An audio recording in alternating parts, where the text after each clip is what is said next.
Welcome to the Greater Sarasota Coaches Alliance very special presentation on a hot topic. If you haven't heard of AI, you might want to Google artificial intelligence. You probably have heard of ChatGPT. What you might not have heard is how this is impacting the educational community and how coaches, healers, all kinds of marketers are running afoul of it because they don't know how to use it. And it needs to come with a disclaimer.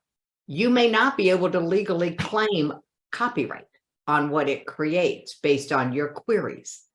So FYI, to guide us into what it is, how to use it, some of the myths and the myth busting is our own member of the GSCA, Nina Schmidt. Everyone please mute until you have a question because this will be interactive. Nina, you have the floor. Please share your screen. Well, hello, everyone, and welcome. I'm so grateful you're all here, and I'm also thankful for the opportunity to share with you some of the insights that I have gained in the last couple of months about generative AI, the name of the technology that those programs like ChatGPT and so forth use. So first of all, I want to tell you that I have two goals. Number one, I want to share some insights about ChatGPT and generative AI technology. But second, I would also like to show you a couple engagement strategies that I use. And that's because I know some of you are teachers, some of you have clients that you coach, and so you may want to pay attention to those. One of them is going to be Poll Everywhere, and for that I suggest you use your phone. If you have it, get it handy. You can also open up a separate browser. It works that way as well. And the other one is going to be a Jamboard, and I will be providing a link to that probably in the chat window a little later on. So let me get the chat up and running. Okay, so let me share my screen with you. I have a little PowerPoint presentation that, like I said, is a little bit interactive. I want this to be somewhat casual. So if you have any comments, questions, please jump in. Don't worry, you don't have to wait till the end. I want this to be more of a conversation, if it's possible. So having said that, let me share my screen. And that should now show up. Is it showing? Yes, we can see your screen. Or my PowerPoint? Okay, wonderful. Okay, so I want to get started by telling you or showing you how I okay, it's not. There we go. Oh, there's a delay. Okay, that's great. As you know, pictures are telling more than 1,000 words, and this is one of my teaching strategies I use. I use images as much as I can. So when I introduce myself to my students, that's kind of what it looks like. So I thought maybe I demonstrate that to my coaches group here as well. This is basically telling the story of my life in pictures, this little PowerPoint presentation, the PowerPoint slide here. So I'm an instructor of a professor of instruction, at the Mumma College of Business at USF. I've been there since 2000, so 23 years. Overall, I have about 3 decades worth of experience in education and in finance and real estate and in consulting as well. I'm originally from Germany, so you might hear a slight accent. I grew up in Berlin. While the wall was still up, I came to this country in 1986 on a tennis scholarship. I was very fortunate that I was inducted to the Hall of Fame for both universities that I played tennis for, which was Broward Community College and FAU. Here's actually a picture of my Hall of Fame online profile. And I've been teaching finance and real estate. Like I said, for USF, I'm a very passionate teacher, and maybe that's the reason I've gotten 3 teaching awards. Here's a picture of my latest teaching award, but I'm just so grateful to all my students who are my inspiration every day. I have a real estate license, even though I have a degree in finance. I teach real estate. That's because I have a real estate broker's license, and I have had it for a very long time. I also consulted in the past and worked with an aviation company. I love traveling. That's why you see an airplane here. And I also consult a commodity trading company that specializes on how weather affects markets. So that's my background. So I'm by no means an expert in AI or generative AI. So I'm going to tell you just in a second how this whole thing came about, why I'm even talking about this. But let's get started with the outline. I'm going to briefly tell you about what is generative AI, tell you about the advantages and disadvantages, and then, of course, some applications so you kind of get an idea of how it can be used. Already, Jackie already talked about some of the ethical implications, some of the drawbacks, challenges that we face with this technology. And then I want to demonstrate some of the prompts for you, and so you can see how it's actually used, and then give you an opportunity maybe to also think about how you can use it for your either everyday life, personal, or career. And then at the end, we'll do a little recap and maybe have a discussion and a little reflection. So by the time we're done today, you should be able to determine all these terms that I've listed here. And then, of course, list some of the advantages and disadvantages, discuss the ethical implications, list some examples of how it can be used, and then identify the ways in which you can use it. So those are my learning objectives for today, and I hope we meet them all. So the reason I'm here today telling you about generative AI is because a couple months ago, the coaches from the Greater Coaches Alliance were meeting face to face. I was at the meeting and mentioned this new technology that I had just heard about, and USF at the time was offering a course. We actually shared the link to the course with the members of the Coaches Association or Coaches Alliance. So I don't know if anybody took that course, but that's the badge you could have earned if you had taken it. So just a brief survey here, did anybody take this course? Nobody did. Okay, it would have been very informative. Okay. It was Jane Jacobowitz did, so you can't see everybody on your okay, I screen. can't see that. Yeah, you So can. you have to I took unmute, it. Jane. Yeah, I think Deb and I took it. I don't know who else. Deb, you took it, and Yeah, I'm off camera because I'm eating lunch, but yes, I did. did you think it was informative? Oh, very good. Actually, I did a talk to one of my other groups just last Thursday. You told your other groups about the class and you told them to take it too? I know I had I did a presentation like this for another group on Thursday. Oh, you did? Oh, Yeah. you could have given this presentation. Well, no, I'm hoping you're going to go deeper than I could. Well, I tell you, being an educator, I mean, this hit me like a train. I just knew when USF had the first town hall on the subject, I knew I had to be there. I didn't know what it was going to be about, but when I found out, I was like, yeah, this changes everything about everything. It literally does. Anyway, so here's my little badge. I actually paid for the badge so I could put it on my LinkedIn profile. And I would always highly recommend that you earn badges, link them to your profiles. That makes you very marketable. And I got all kinds of comments from all around the world about this. People thought I was some major expert. And I said, no, I just took a 3-hour class. It's really not that big of a deal. But that's why I'm here today. And it's literally, this topic is driving me crazy. I've been working on and off every day, this presentation, taking classes. I've probably taken 15 other webinars since then on this topic. So what I'm trying to do today is kind of summarize what I felt were the most important insights. And that's what you're getting today. So by the way, I normally use very plain PowerPoint backgrounds, but I figured, hey, I'm talking about the fancy AI, and I thought I'm going to use some really cool PowerPoint template here. So Paul Evie, let's do a little poll and see how you guys respond. The way this works is you take your phone or you go in the browser.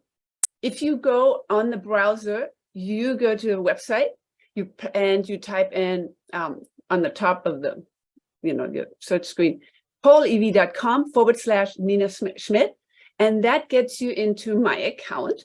And if you want to use your phone, you go to your texting and you create a new text to the number 22333, and then you type in my name. It's in one word, Nina Schmidt. And once you do that, you should be in my poll.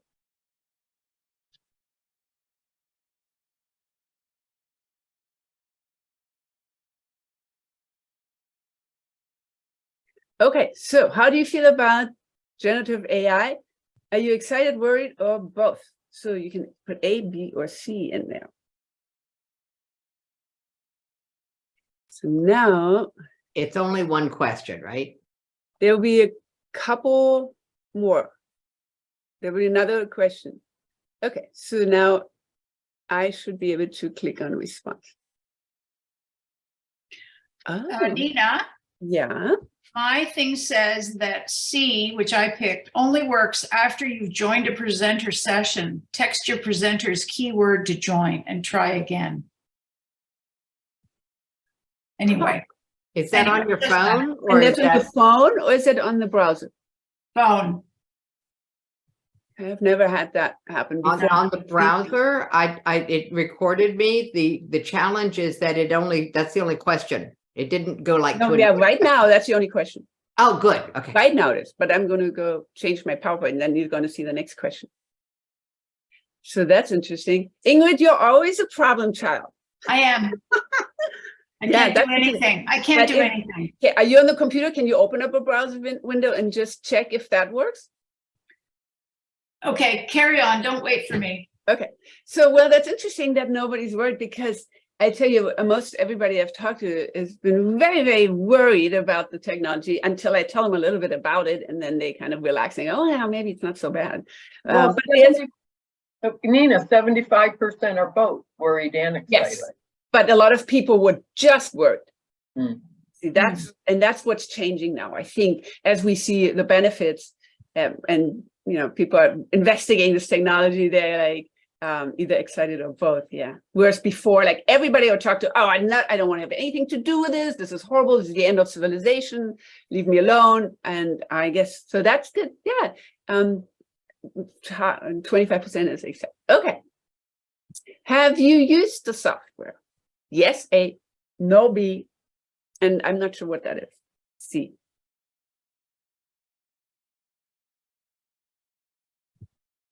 Don't even know what it is. No, that would not be true for me. Okay. So you have all used it. Okay, well, excellent, because I'm looking forward to learning any insights from you as well. Okay, let's see how many responses do we have? Should tell me that one. Well, I'm no expert in this technology either, as you can see, but I do use it for my classes. It is always helpful, I would say. All right, everybody's used it. Excellent. Now the next question, one more question. Now, how often do you use this technology?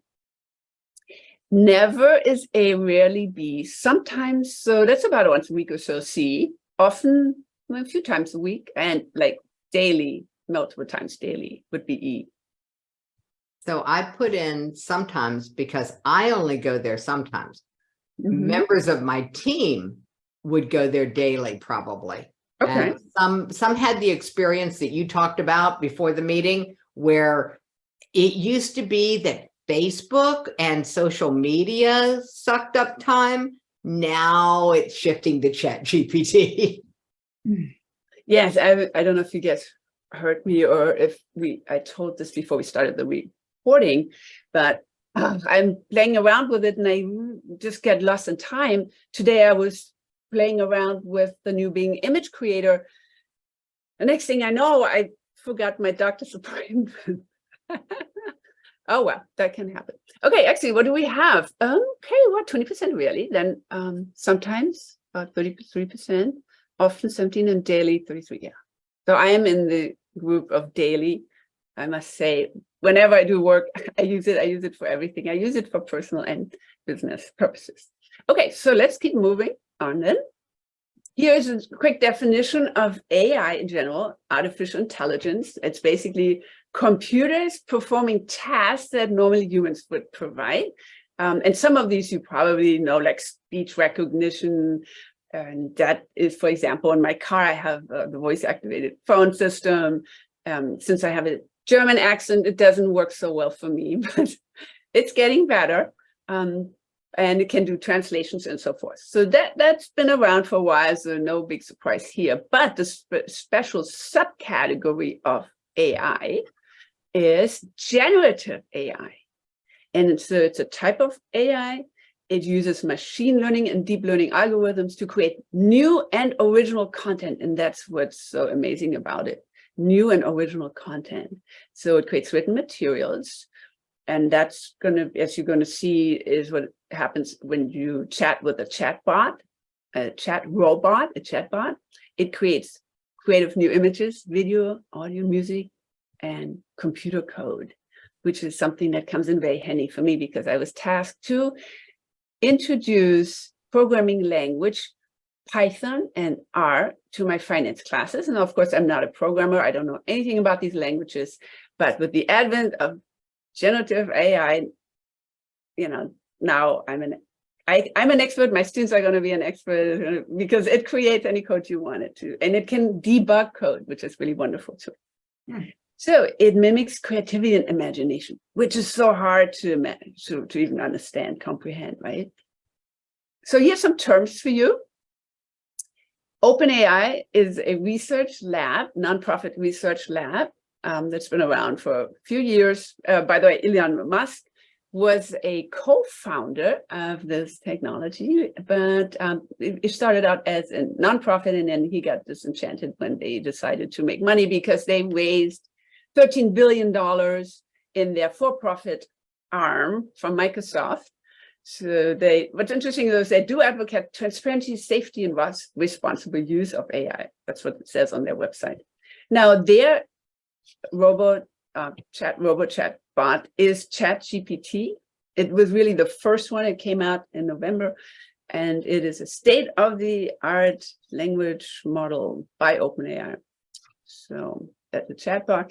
Then, Microsoft invested $13 billion into OpenAI. So it has the rights to use the software. So it has its own chatbot called Bing. So I also put the links here. So in case you want to check any of these out and you don't know what the links are, so you can use those. So what's interesting about Bing is it actually incorporates a search engine with a chatbot. And I know Jackie and I, we were talking about that a couple of days ago, versus ChatGPT does not. It's just a chatbot. But you won't find up-to-date links to websites and so forth, but in Bing you will.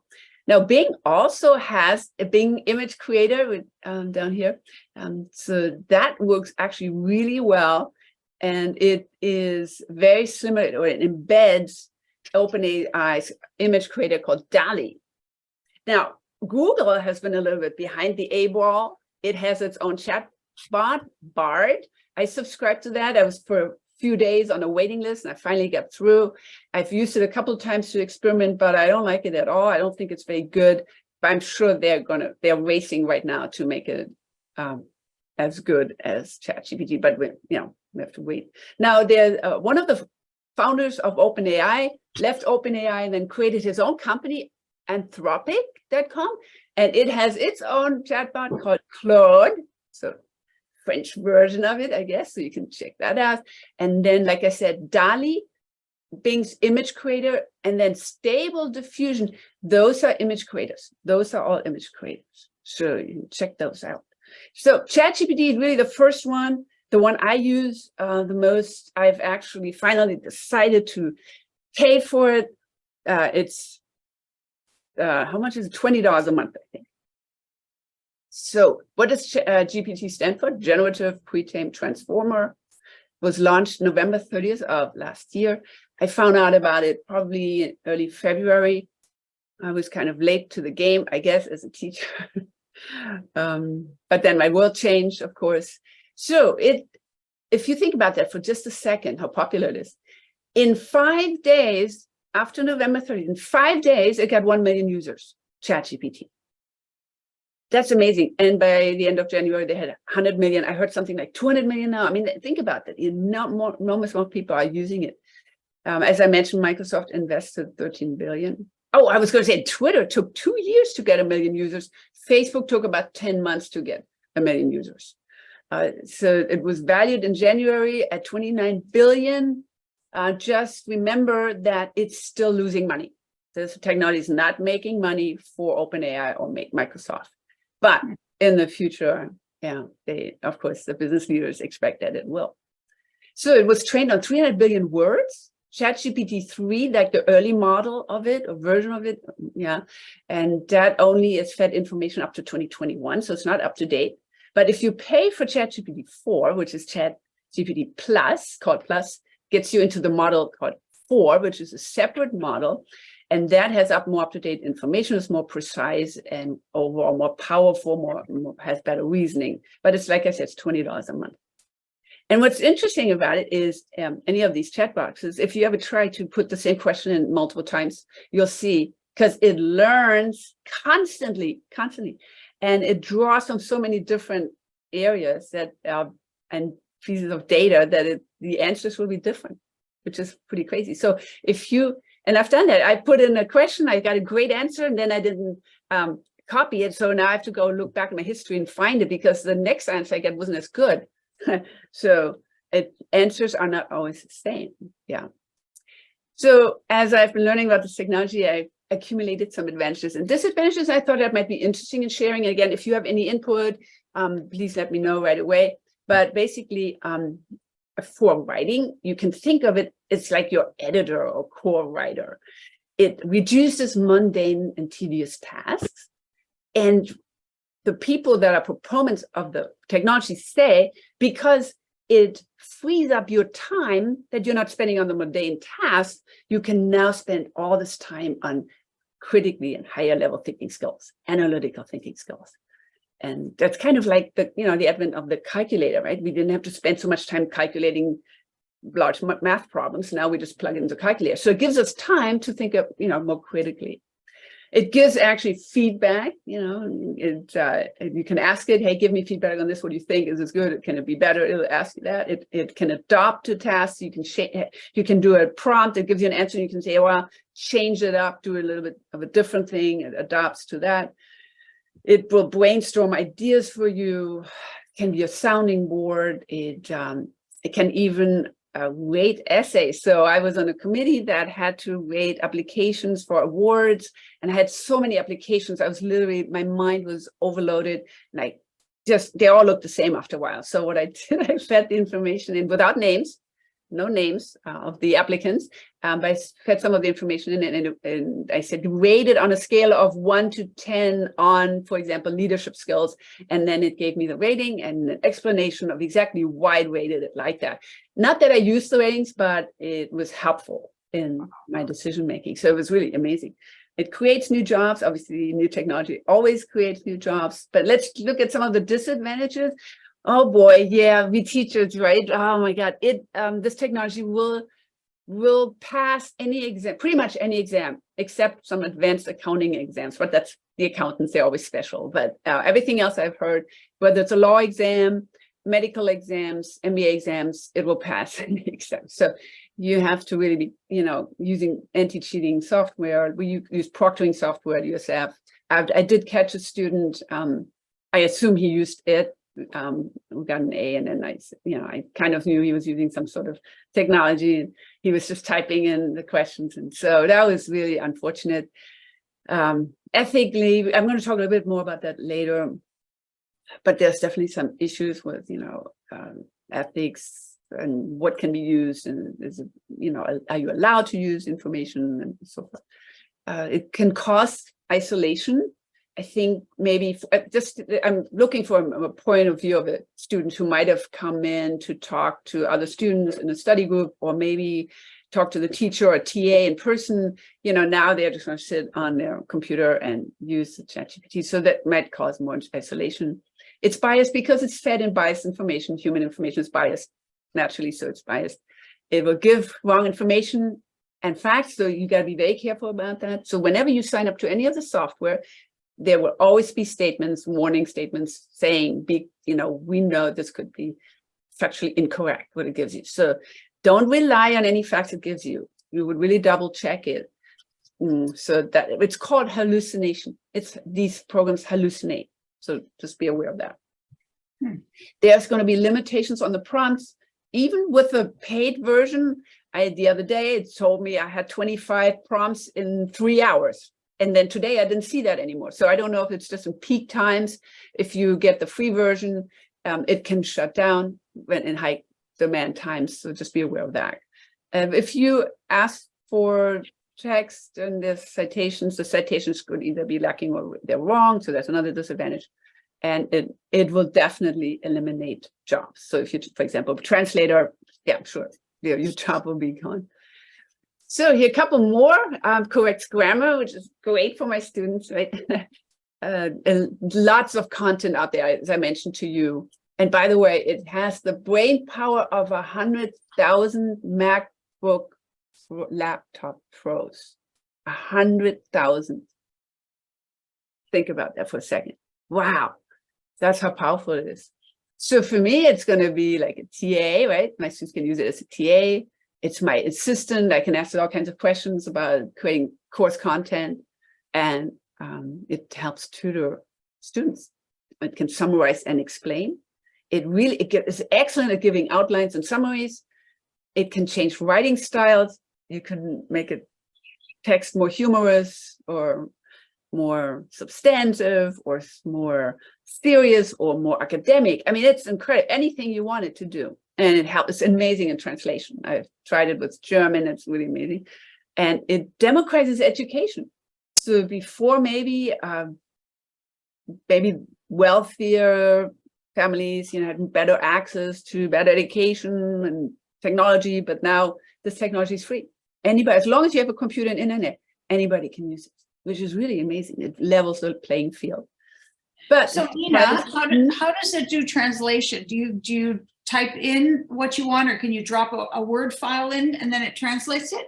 Anything you want, absolutely. So we'll actually do like a whole manuscript. So it'll do everything in another language. Yeah. Now, I'm not sure what the limit is on the input, and that's changing every day too. That's the one thing with this technology, it's changing all the time. But you could literally take your whole manuscript, try it, copy and paste it in and say, translate it to Chinese.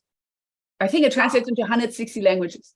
It does have limits on the number of words because it would not handle an entire transcript from a Zoom meeting where I wanted it to take a class and turn it into an outline. It was too many words.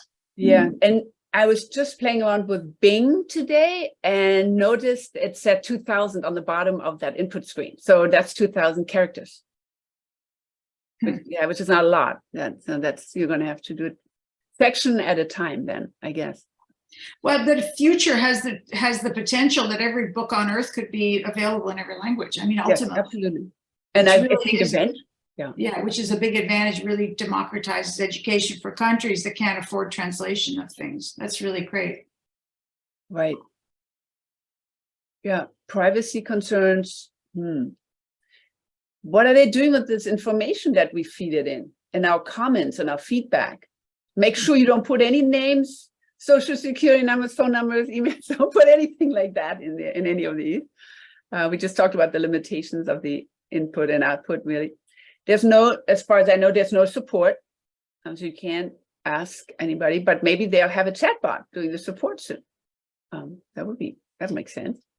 As I mentioned, it was trained for data up to 2021. That's for ChatGPT 3. So there's limited data, there's limited output, no collaboration. So the way this works right now, not multiple people can work on the same thing within the same prompt. So if Ingrid and I were to work on something and said, then, at the same time, we can do that. Yeah. And plagiarism concerns. So I think attorneys are right now scrambling and working on, is this even legal? I mean, obviously the data that was fed in was created by somebody, and that somebody needs to be given credit, and it's not. So how do you even prove who gave the data or that it was used to create the output? I mean, that sort of thing. So those are the disadvantages and the advantages. But let's move on to some of the applications. And these are just examples. These are just examples that I've come across, and I thought they might be interesting to know about. In art and design, it creates artwork and music. I don't know if you saw it. This was on the news, and there's so much information. Every time I turn on the TV, there's something on it. But I was watching a news show, and a woman was singing a song. She had a pretty good voice, but then the technology created this song in the voice of, I think, maybe Rihanna or some famous artist. And it was unbelievable. It's like you could literally have the Beatles sing new songs. Wow. It creates really realistic images, videos. It's used for video gaming and virtual environments, simulations. In writing, it will do anything. Completes your sentences. It creates quotes, poems. It can reason with you. It comes up with analogies, writes outlines. It's very good at that, and also summaries. Those are the two things it's very good at when you write a paper. Outline and summary and introduction. It's in the middle where it's having some issues still, but it's getting better by the day. So I'm sure one day it'll be perfect at all of it, probably better than a human. I've seen a demonstration where an academic, in an academic setting, a professor fed in data and said, do this analysis, this statistical analysis, and then write the paper for me. And it did it like that in 1 second. Now, there's journals, from what I understand, they are now literally saying when you submit your article that they will specifically say, we do not accept any content that was created by ChatGPT, but then how will they prove that? And how will they know? There's really no way of knowing. I know there's anti-cheating software. For example, there's ChatGPT 0 that supposedly detects if a student creates an essay in ChatGPT, but it doesn't work. It doesn't work very well. And moment it does work very well, then ChatGPT is going to change its methodology. So then the ChatGPT 0 won't work again. So it's a no-win game there. So you can change the style. You can create something in academic tone, persuasive tone, funny tone. You can imitate any author. You can say, write it in the tone of Thomas Friedman or Shakespeare, what have you. It will do it. Creates a starting point for arguments, comes up with arguments. I mean, yeah, those are just some examples. Let's see, in finance and banking. So I saw a seminar by the Corporate Finance Institute, and these people were super excited about this technology. They told me about this finchat.io website. If you're interested in analyzing equities or companies, by all means, check that out. It's incredible. You can ask it any kind of question about a company to find out whether it's financially healthy or not. You can ask whether the president made any comment about any topic in any of the annual reports or anything like that. It's great for fraud detection, risk analysis, and wealth management, and it can tailor its solution to the individual. Yeah. So a lot of changes coming in finance, for sure. In your personal life, you can have it create recipes for you, shopping lists for the recipes. For landscaping, if you like plants, it will create landscape designs. An exercise workout customized to your needs. And if you don't like it, you can tweak it and you can say, well, I have a pain in my right shoulder. What should I do? It will design travel itineraries and that sort of thing. So this is from that presentation of the Corporate Finance Institute. And they had this slide, and I thought, well, I should throw that in here because literally AI touches all parts of our lives, every part. And AI, and soon generative AI, if it hasn't already. Here, I want to give you a couple of examples. Let me get my first one back. So this is an example of image output that I created. This is from my fiance, who is in the business of advising on weather and financial markets. And he said, I need a picture of a hurricane and the drought. So I plugged that in. I got this picture. And then I got another one, drought, storm, and wheat. That's what came up. I thought that's pretty cool. It looks pretty authentic. And he can put that into his newsletter. I guess he would have to cite it, though. Maybe he should say created by DALL-E. Now, what I did here, this is actually from Bing. It did a much better job than DALL-E. So just keep that in mind. For pictures, the Bing image creator is better.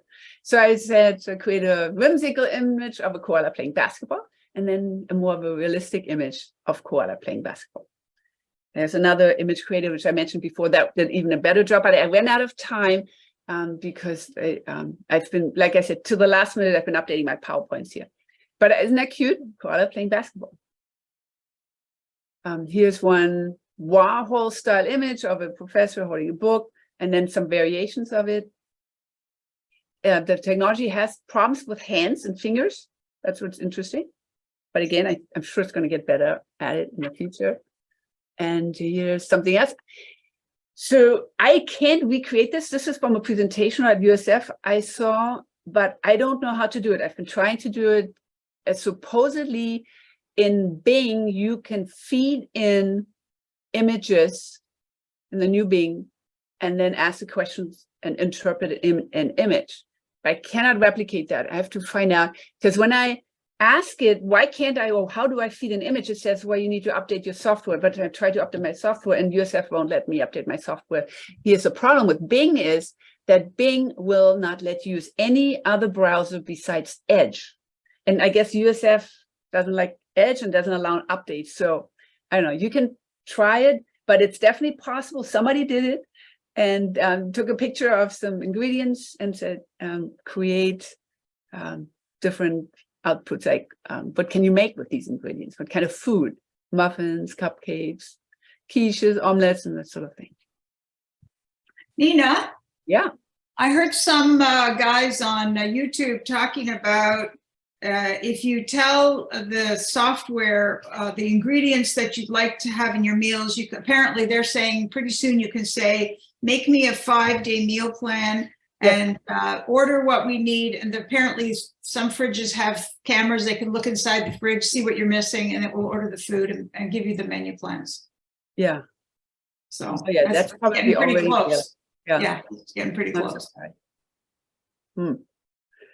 So these are 2 award-winning photographs that were entered in the Sony's global competition, photograph competition. One is an actual photograph and one was created by generative AI. Which one do you think is the one that was created by generative AI? I know Ingrid knows the answer. She's not allowed to say. Anybody have any opinion about that? AI on left? Okay, what's that? I think it's the people one. You're right. Yeah, I thought it was the fox. It tricked me. Good job. Yeah, that's the one that was created by artificial intelligence. All right, what else? The future. These models are changing constantly. They're going to get better and better. They're going to get more and more data fed into them. They're going to improve the output. If you give it a thumbs up or thumbs down, that's probably helpful for the model. So keep that in mind as you use it. In the future, it'll understand more subtle cues about language. It will be even more creative. And definitely personalization is a big one. Personalization, for example, in finance, right? So creating an asset allocation portfolio for the individual based on the exact specifications of that person's life. So it will make better decision-making outcomes. It will solve problems better. But yeah, this is what's really interesting. And the reason that Microsoft put $13 billion into OpenAI is because Microsoft will be integrating generative AI into all the Office products. So you will be able to open up a PowerPoint presentation and say, I'm going to create a presentation about any topic. So let's say ChatGPT, and then you can give it some specification. It'll create the outline, the summary, the images, everything. It will be such a time saver. Maybe even if I think about how much time I spent on this PowerPoint presentation, yeah, it could have been all done by artificial intelligence. Apple will integrate it with this watch, from what I understand.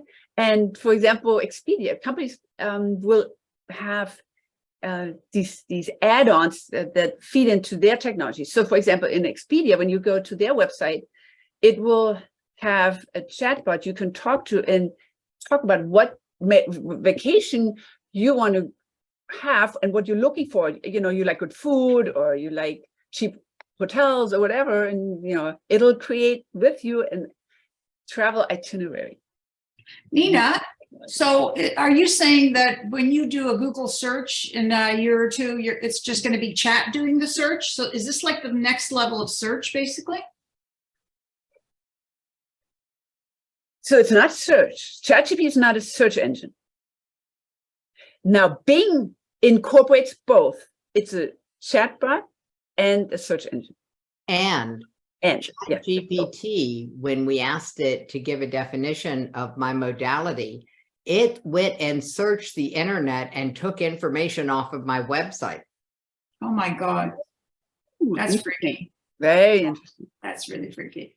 So we don't think that it's going to be integrated when you do a Google search. It's not going to go to chat. You have to go to chat specifically. Yeah, so at this point, chat does not do Google searches. Okay.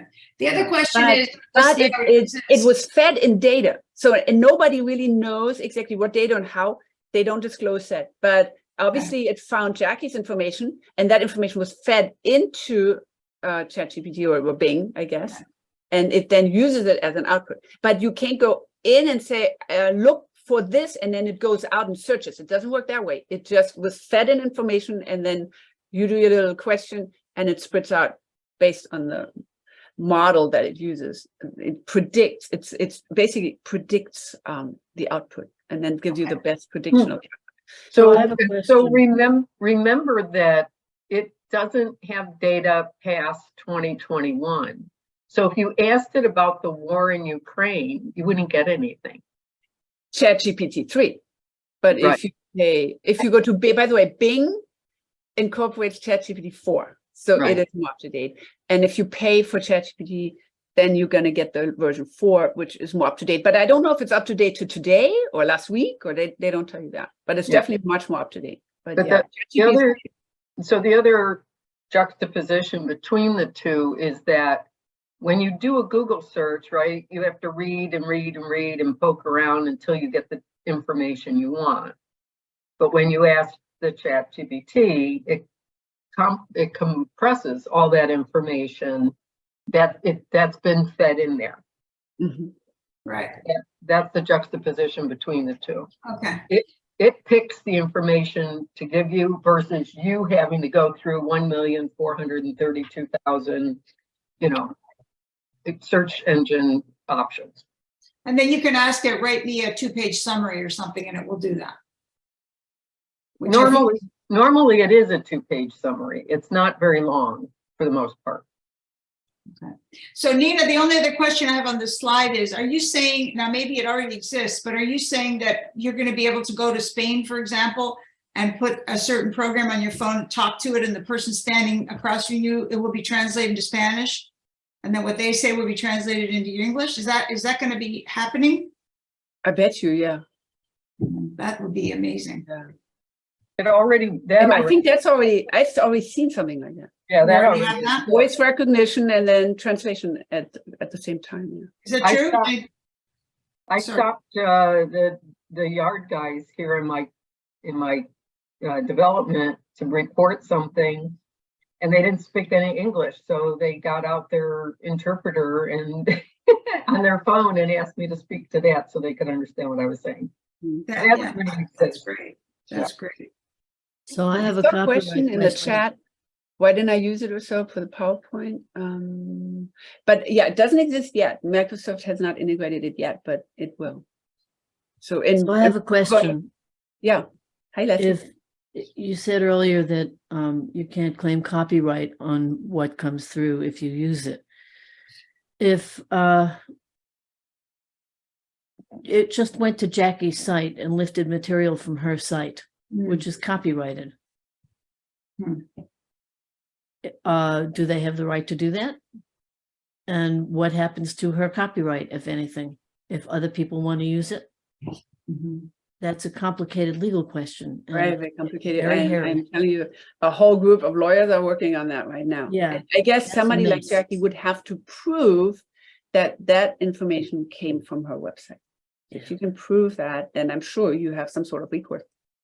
So Yeah. the Europeans and Asians are way ahead of the game on this. They've been working on it for about 3 years.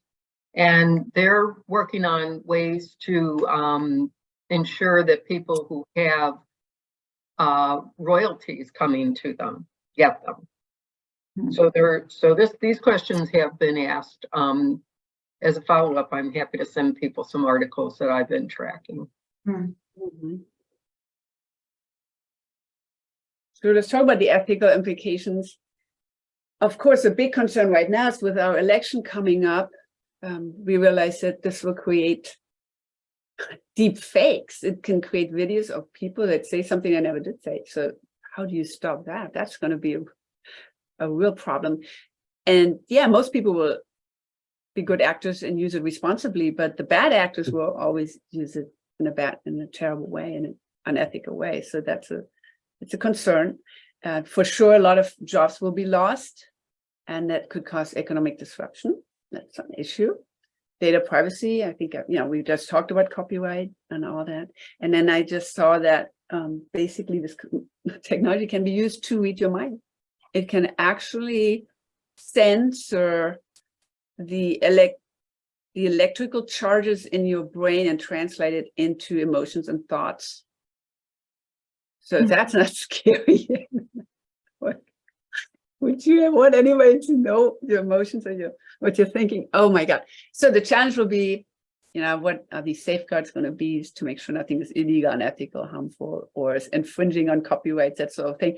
The problem is, and I've heard some of the creators of this technology talk about it. They basically said the politicians don't understand the technology. So how can they help create these safeguards?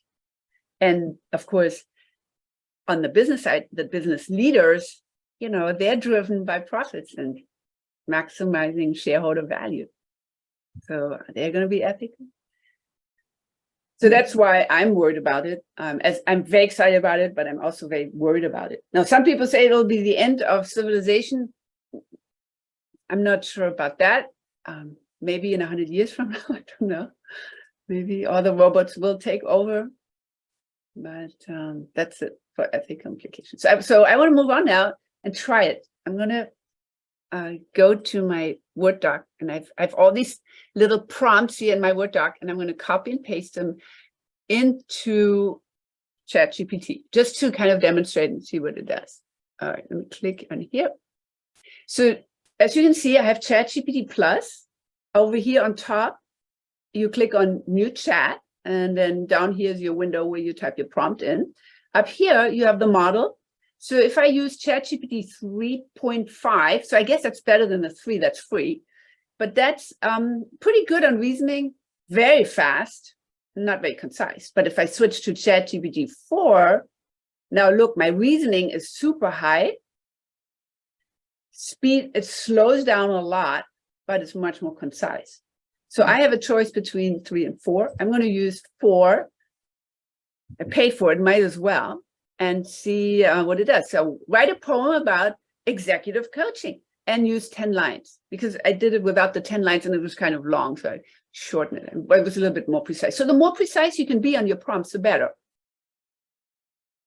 And slow, because ChatGPT 3 will take less than a second to create this. So as you can see, it's much slower, but maybe better.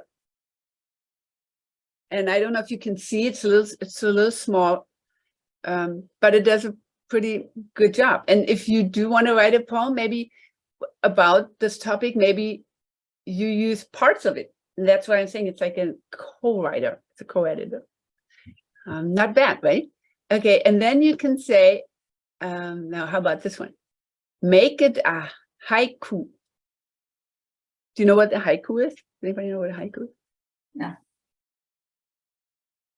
So it's a Japanese poem that consists of 3 lines, and it has to do with syllabus. The first line has a different number of syllables than the second and the third. And now a limerick. You know what a limerick is?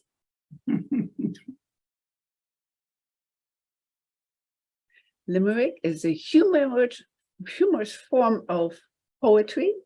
It consists of 5 lines, and it also has a specific rhythm in terms of syllabus. Oh, that's funny.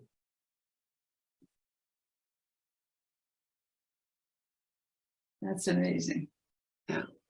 Okay, so now one from my own prompting here with my class.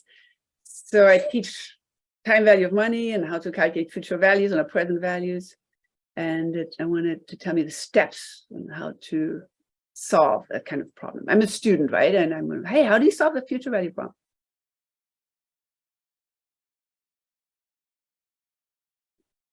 Introduce the concept. Okay, very good. Present the formula. Here you go. This is my formula. Right? So it's very slow. What I'm going to do is I'm going to change to the 3.5 because that's much faster for the demonstration. I'm thinking about the dancing bear.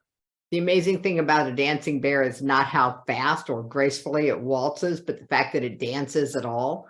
Yeah. You're saying this is slow, and I'm going, what would it take for me to type that Right. up?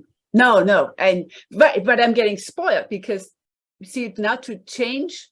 So it keeps this history, by the way, over here on the left, which is super nice. And what I found with Google's Bard, it's very cumbersome to go to your history.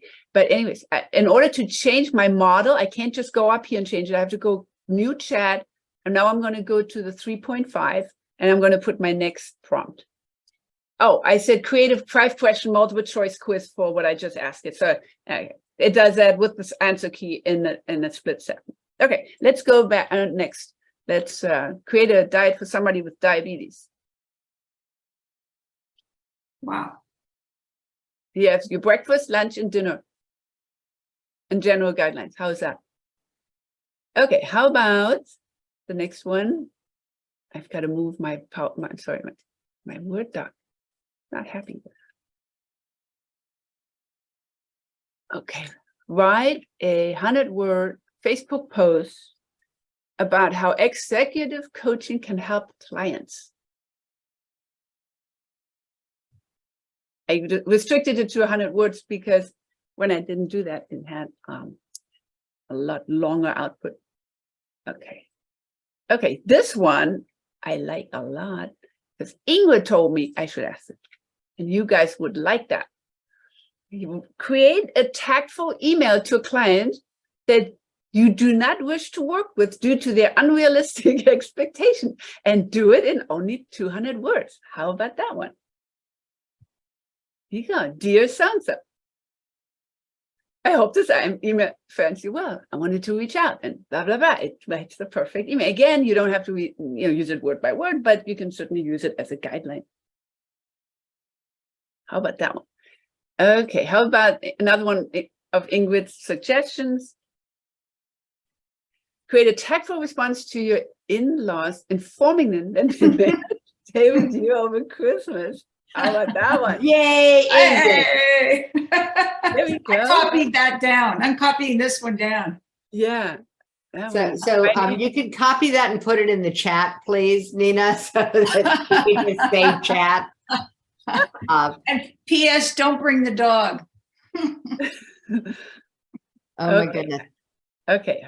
Next one. What do I have here next? All right. I'm writing a blog about career coaching. So that's kind of for Joan. Give me an outline of 3 bullet points to use as a framework for my writing. Also give me 3 options for an engaging title. So I'm not sure about the title, so I want to get some options on the title. Whoa. Boy, it doesn't hesitate. Yep, it's fast. It's amazing. Power of That's what I'm saying. I've been so used to it that I am very upset when it takes a little bit longer. I can't handle it. It's too slow. All right. I'm very passionate about movement coaching. Mona, and love to help people become healthy. Please write a 50-word persuasive summary for my LinkedIn profile. Oh my 50 God. words. There it is. Now, I'm going to say, write this in German. Whoa. And it's perfect. Unglaublich. It's unbelievable. I guess it's completely believable now. Yeah. Oh my goodness.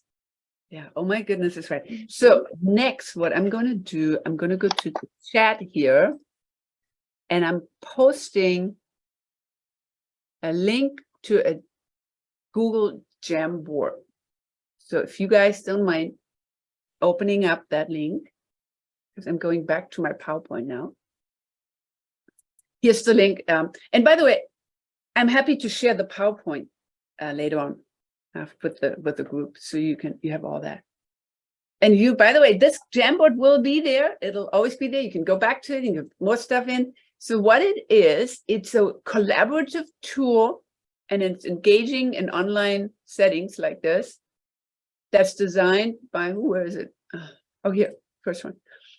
Designed by Google, and it's literally a whiteboard, and anybody, you should all be able to write on this. I've changed the settings, so I had to mess around with it a little bit. So you have to establish an account. If you have Google, then you should be good to go. Under share, you just have to make sure for general access, it's anyone with the link. And that's the other thing, and I had forgotten that, thank God I tested it out. You have to make sure that the role is editor, because the default is viewer. And if you all make everybody viewers, then they can't post, which is the whole purpose behind it. So you can go over here on the left, click on a sticky note, and then you can choose the color, and you can then give us ideas how you think generative AI can help you. And I put my first one here. I said, create a lesson plan and activities for a new course. So help me overcome procrastination, decision fatigue. Yeah, it can help you with decision making. It'll give you ideas. It gets you started. I literally believe this will eliminate what do you call, like, writer's block or something? Ingrid, you're the writer. Is there something called writer's block? I seem to have that myself. Oh, totally. And now it doesn't matter what I have to write. I'm like, no, I'm good. I'm just going to go to ChatGPT. It's going to give me ideas, and off I go. Help to create an outline for a blog, webinar, or article. Offer perspectives on my research topic to stimulate new ideas. Excellent. Change a boring title to an exciting one. There we go. It's perfect for that. Write in contact for business to marketing, newsletters, LinkedIn, emails. Very good. So you guys get a hang of your coaches, so you know about this stuff. But this is a really cool tool that we use in a lot of continuing education classes, professional development classes at USF.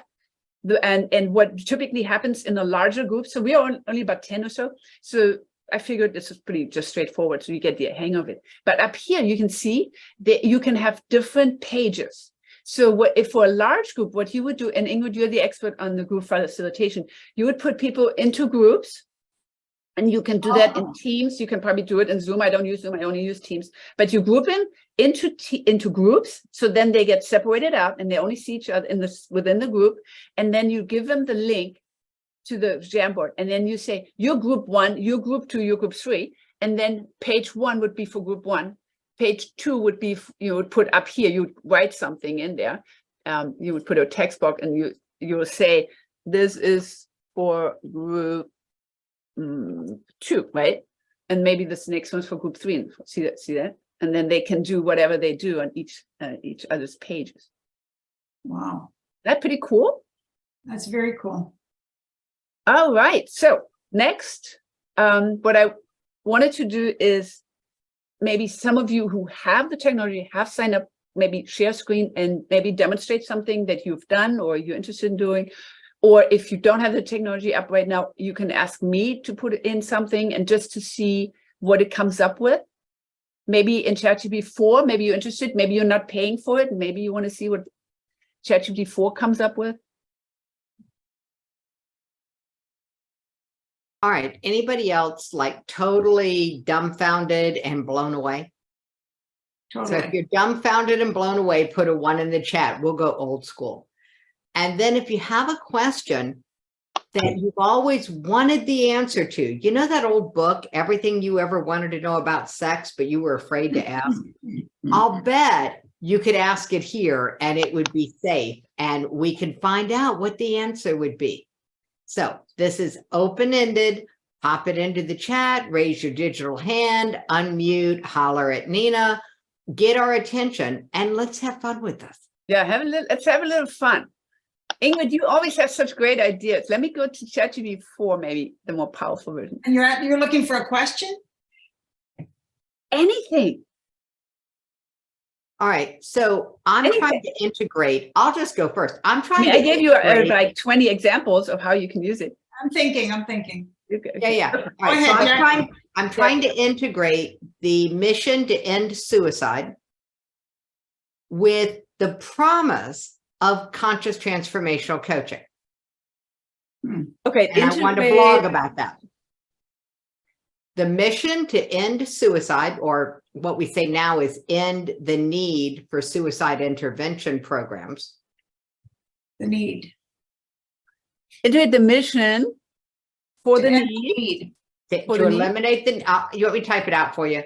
Yeah, why don't you type it in the? Yeah, okay, I'll do that. Let's copy and paste. Integrate the mission for the need to end suicide with the transformational something developed. With the promise of transformational coaching, conscious transformational coaching, sorry, conscious transformational coaching. Otherwise you get somebody else's stuff. Ah, Okay, so you want to create a course, an outline for a course for this? What do you want to create? You want to create I want to create a blog article. Okay, right. Can you write the topic in the chat? Got it. Okay, so create a blog on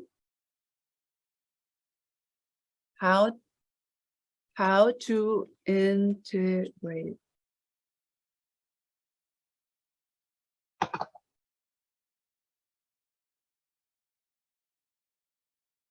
No, you all Yeah, of you. 1 second. now think of something you want to ask it. Well, you can ask it, give me a recipe There we for go. a Mediterranean dish for tonight and the shopping list.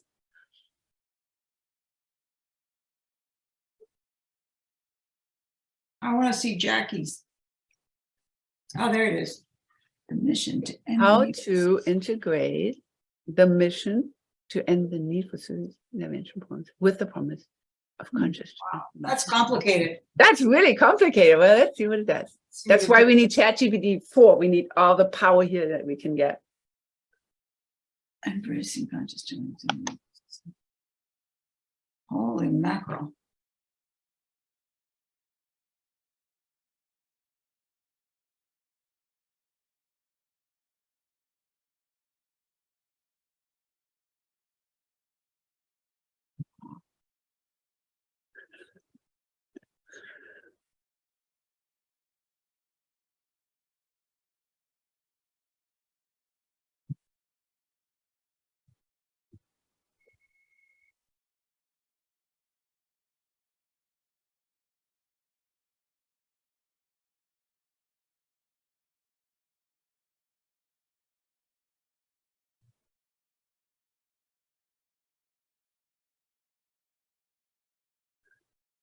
All right. We need to focus on the following key areas: early intervention and prevention, accessible inclusive coaching, collaboration with mental health professionals, education and awareness.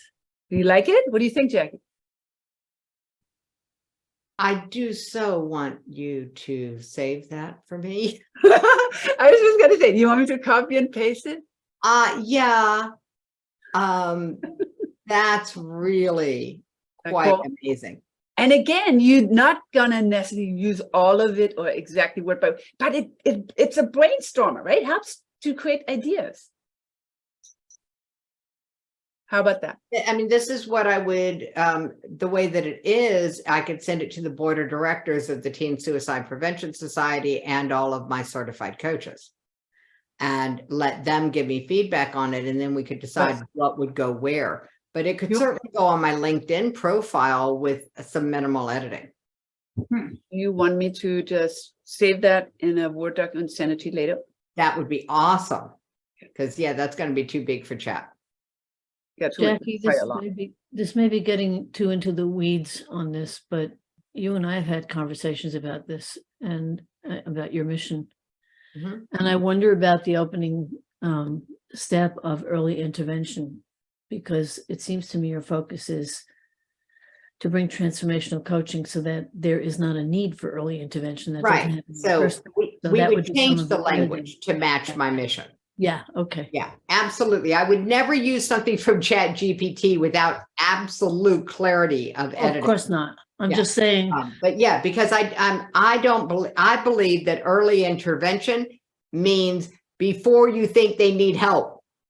So that Okay. would be my definition. Yeah. Got it. Yeah. And I would put that like in all caps. So, Mhm. but yeah, thank you. Because that was lovely, Nina. Thank you, thank you, thank you, thank you, thank you. All right, who's going to be brave enough to go next? I see Joan put something in the chat. I'll let you play with it, Nina. How do we get rid of all the guns in the US, especially the assault rifles? Oh, good one. New chat. We need the 4 on that one. Even if it's slow, it's okay. We can wait a second. You just got to learn patience. Well, this should be interesting.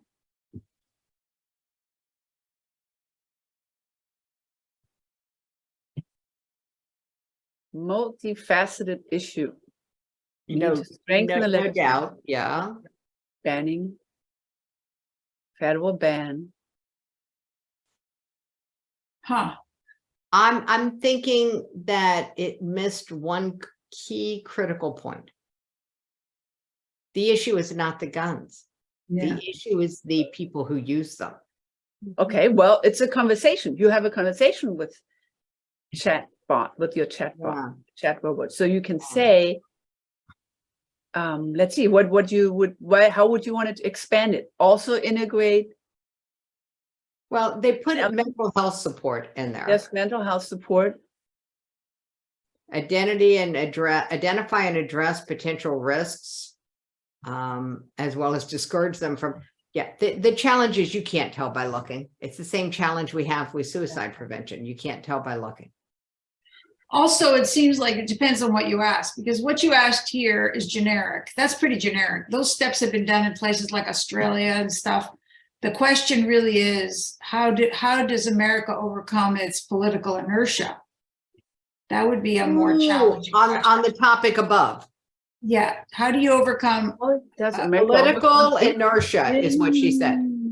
political, Yeah. Nina, political inertia? Okay. Let's see what it says about that, because that's more nuanced, I think. Yeah, that is more nuanced.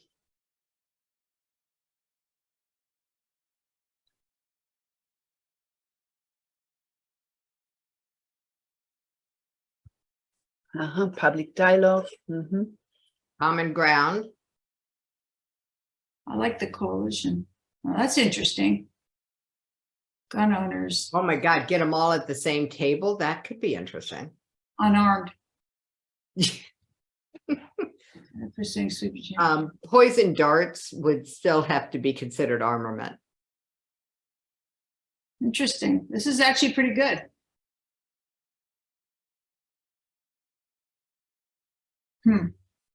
Grassroots mobilization, private sector. Yeah. You know, it's amazing. If you go back to the beginning of the 19th century, gun ownership and carrying was legal and very few people carried them. So anybody else have any question you want to ask it? That was pretty good, actually.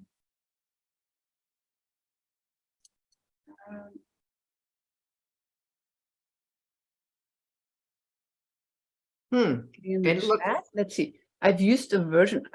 It's weird. That must be Deb who put that in, not me. Yeah, that's me, Deb Davis. Right in Canva, if you use Canva to create documents, they have Canva docs right now. You can put in like, you know, give me a title or give me an outline or create a bear dancing in the woods with a red hat playing with a squirrel or something, and it will generate right in Canva for you as well. Yeah. And that's what we're going to see more and more of, that programs will integrate this. For example, Khan Academy, I just saw an NPR recording on that. That was super interesting. They integrated what they call Khanmigo, which is a tutor. And the students that learn any topic, they talk with this Khanmigo, and Khanmigo helps them go through any challenges. Unbelievable. But it doesn't give them answers. It just stimulates more thinking, high-level thinking, so they can come up with the answers themselves. Quite amazing. Yeah, I use Canva for a couple of things in my classes. It's a great website.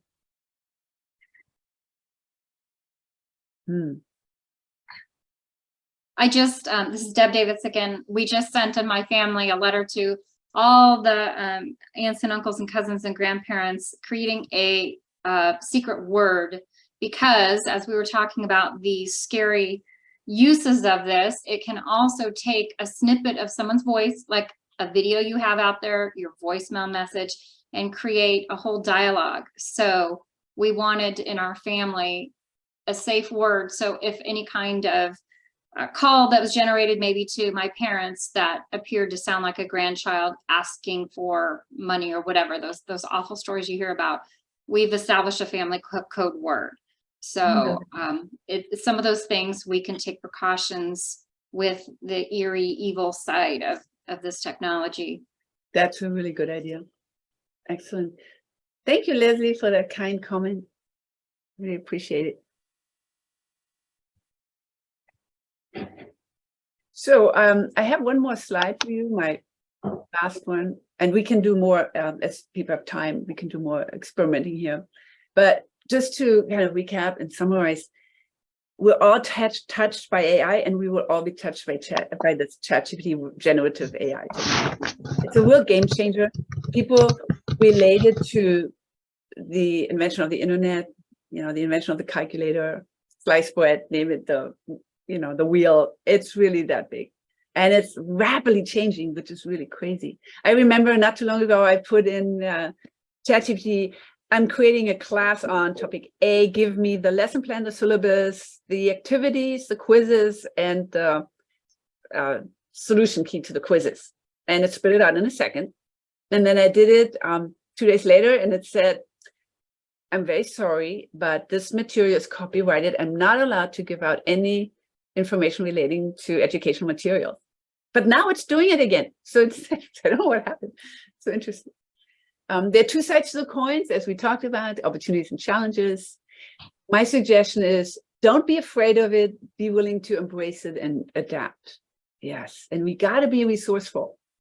You really need to continue exploring ways you can use it and make your life better, professional and personal life. So we have a little reflection here.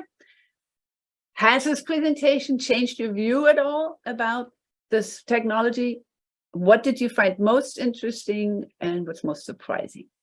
Any feedback? I'm going to invite people to unmute. So if you have an answer, how has your view of AI changed from this presentation? Please unmute and share.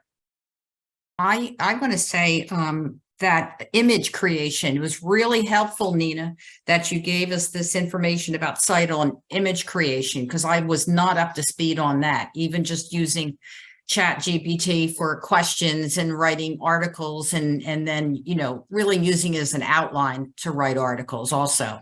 Yes. And I just wanted to show you real quick. We're still sharing my screen? Yeah. Yes. So this is stablediffusionweb.com. I posted this in one of the earlier slides. So look what a great job it did on the koala bear with the basketball. So don't forget about that one. So you can try the different websites for the different, images. And then in DALL-E, I fed the same information and look at these pictures are not nearly as good. I think, you know, but the one I ended up using was Bing. Bing did the best job. And by the way, many of the images I used for this presentation came from DALL-E. So here's my history. Oh, Here's my thank you. history of what I've done. And then you go back to click on the top left DALL-E, and then you would put in your prompt here. Should I put a prompt in for an image creation? Does anybody have any idea? Well, while people are pondering, I'm going to have everybody ponder. What did you find most interesting about this presentation? Please unmute and let Nina know. Nina, if you put in put a picture of Nina Schmidt playing basketball, would it find that? Would it find you online? There are too many Nina Schmidts. Maybe I would Oh. have to be more specific, but honestly, I'm kind of careful with giving Careful about putting private in a name. information. But You know, I'm not really on theoretically- Facebook for that reason either. I'm like, yeah, I'm really careful. I mean, with my students and all that, you know. So put down, President Obama playing basketball. Okay, I was going to say Albert Einstein, but okay. There you go. Yeah, that's even. Or if you wanted a specific image, you see center on the screen, it says, or upload an image to edit. So you could start with a Oh, specific look image at that that. you want to Yeah, modify. that's new. I haven't seen that before. Oh, so President Obama playing. Oops. Well, he actually did play basketball. Yeah, he Yeah. did. Tennis. Playing hockey. Tennis. I'm Hillary sure he Clinton does playing not Tennis, play tennis, yes, tennis. Let's see him playing tennis. Try Oh. Hillary Clinton playing basketball. Oh, look at that. Content. Oh, It looks like this request may not follow our content policy. You cannot make images within this one of things that are untrue. Might not be true with other image generators, but this one will Oh, not fake it interesting. Well, with a real person. It doesn't mean they wouldn't do it with Albert Einstein, who's passed away. Who knows? No, it doesn't. You know what? Or maybe famous people I in general. think it doesn't like to do anything with people. It's So do a specific dwarf. individual for Do a private dwarf use. playing basketball. Who? A dwarf playing basketball. See if that overcomes the problem. Yeah, that should be fine. Yeah. That's not it. Oh, it's still No, thinking. It's still, yeah, the image creation takes a little bit of time. Oh, look at that. But you know what? I bet you if I go into stable diffusion, it will do a better job. Boy, you've spent a lot of hours on this. Yeah, it eats up your time. Oh my God, this is so strange. Oh my God, look at that. It takes actual images and changes them. That's And weird. changes How them. about Edge? Let me bring up Edge here. That's so crazy. Where's my new Bing? Here. Wow. 0 out of 2000. And it told me if I want to feed in images on the right hand side, there would be a little clip to put the image in, but that's not showing up. So I have no. I was waiting. No, I need the image creator. Wait. So as we're winding down, we've got 9 minutes left in the meeting. So Nina, while you work on that in the background. I mean, here's my image, Bing image creator. Ah, Bing.com okay. create. Okay, so we'll do that one. Microsoft Bing. See what it Okay, comes image up creator with. to Microsoft Bing. Image creator. Something that It's creating. great example of how these things work, because this is not an image any of us really care about, I'm assuming. Right. But it also shows you how the different models in the different companies all do a little different things. Yeah. So, That's Okay, look, much better. so that's a much better. oh, look at that. Look at That's this. much This is better. really, really good. So now we're into dwarfs in a whimsical way, as opposed to the last one, which was dwarfs as real people. And the one before was just cartoons. This is more And then- like, Well, yeah, so we've had 3. Yeah. Cartoon, real people with basketballs, and now whimsical. right. Cool.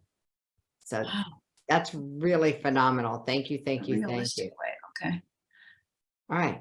So Nina, I'm going to Anyways, invite you to stop sharing screen because this could become a all-day event if we are not careful. I know. I'm telling you, this is unbelievable. This is just scratching the surface. Yes. I can't even tell you how many resources I have. Oh, I wanted to show you one more, if you don't mind. I don't mind. Go for it. One real quick one. I want to show you Padlet. Have you ever heard of Padlet? That's another great Can interactive. you spell that and I'll type it? Padlet. Okay, hold on. .com? So I just put in a Google search. I'm sure it'll come up. Okay, because I have it open. That's an example of a Padlet, cpadlet.com. This is a collaborative software where people can post things, not just what we just did in Google, in the Google Jamboard. You know, you type something in, but you can share information, share resources, share articles, videos, doesn't matter, anything. And it's organized into these sections. So you can, you know, add a section. These are all sections. And then whoever has access and is able to edit this Padlet can then go and add, like this person is an instructional designer. Her name is Heather Brown. I can actually add an article if I wanted to. So she lets people add. So it's any person from around the world that has this access can go and then, you know, add to this. And there's all these articles and detectors. This is all education related. But I wanted to show you this tool in case that you're doing any kind of teaching. I thought it was kind of neat. All right, now I'm done. Sorry. All right, now you have to talk a little more about the application of Padlets. I teach. I'm about to be teaching on a bigger scale because while we were in this class, I got the notification that I'm now a city director candidate with Givers University. So I'm going to be teaching on a different scale here very shortly. How would I, as a teacher, use a Padlet? Yeah, you give an assignment where you have different maybe sections of it on a certain topic, or you have the students create the sections themselves, and they just have to post information. So I haven't used it for my classes because I would find it challenging to grade. Yeah. Okay. But I was thinking of the other teachers. How would I use it in collaboration with the other people in collaboration with others without assigning a grade, because I don't know who posted what and how many times, and so that becomes an issue. Yeah, no, I was thinking with other teachers, you just, whatever the topic is, you tell them find article, and then you can have a discussion, and you say for next week, post 3 articles, make sure you read the other people's articles, and let's discuss what you read. Cool. All right, thank you.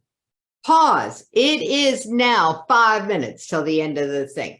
If you do not know someone in the room, would you please raise your hand or private chat them and invite them to introduce themselves? If you know everyone in the room and you have an announcement, then please share it. And we do have a Facebook group where we can put announcements. I believe that to be true, that we have a Facebook group that members can put announcements. If you're not a member of the Facebook group, we will drop that link for you, so that you can put your announcements someplace where those of us who care about you can actually see them. I'm Jackie Simmons, and I have an announcement.